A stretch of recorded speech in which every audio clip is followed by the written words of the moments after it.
My wife and I were married for 45 years. We were never apart.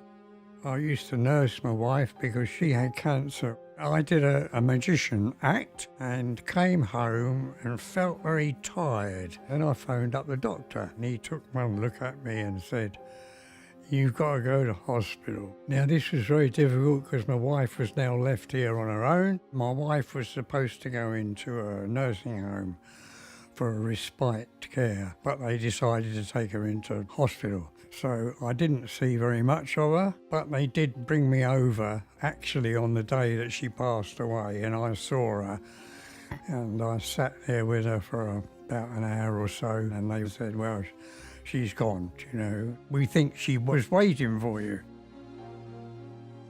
When I came home, I just felt terrible, really, and lonely, and nobody to speak to. It was just not the same. More and more patients with long-term conditions and living older, we try and address their medical health problems, but it's their social care issues we've not previously been able to address directly. Over the last year or so, we've developed a system called a huddle, whereby we meet with other healthcare professionals. We discuss patients more holistically than just rather focusing on their medical needs. So these are usually people who, for whatever reason, are unable to manage their health conditions.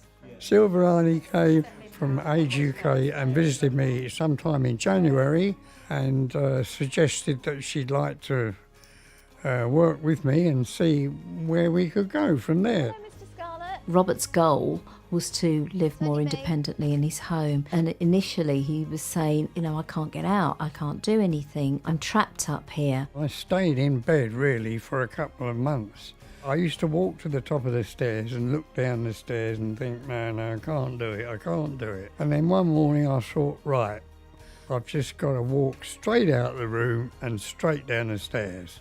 Engaging with the pharmacist through the huddle was really beneficial to Robert. They came and they showed me how to take all the medicines and which order I should take them in.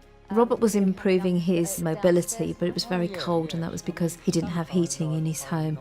So we made representations to his letting agent and heating was installed in his home.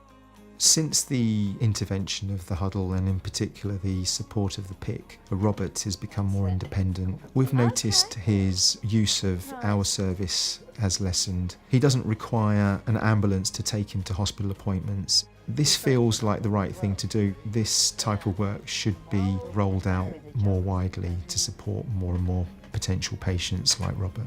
I get a tremendous sense of pride when I see them moving forward in the direction that they want to go in. Thanks to Silverani and all the other people that helped, I can at least move around now and do whatever I want to do almost,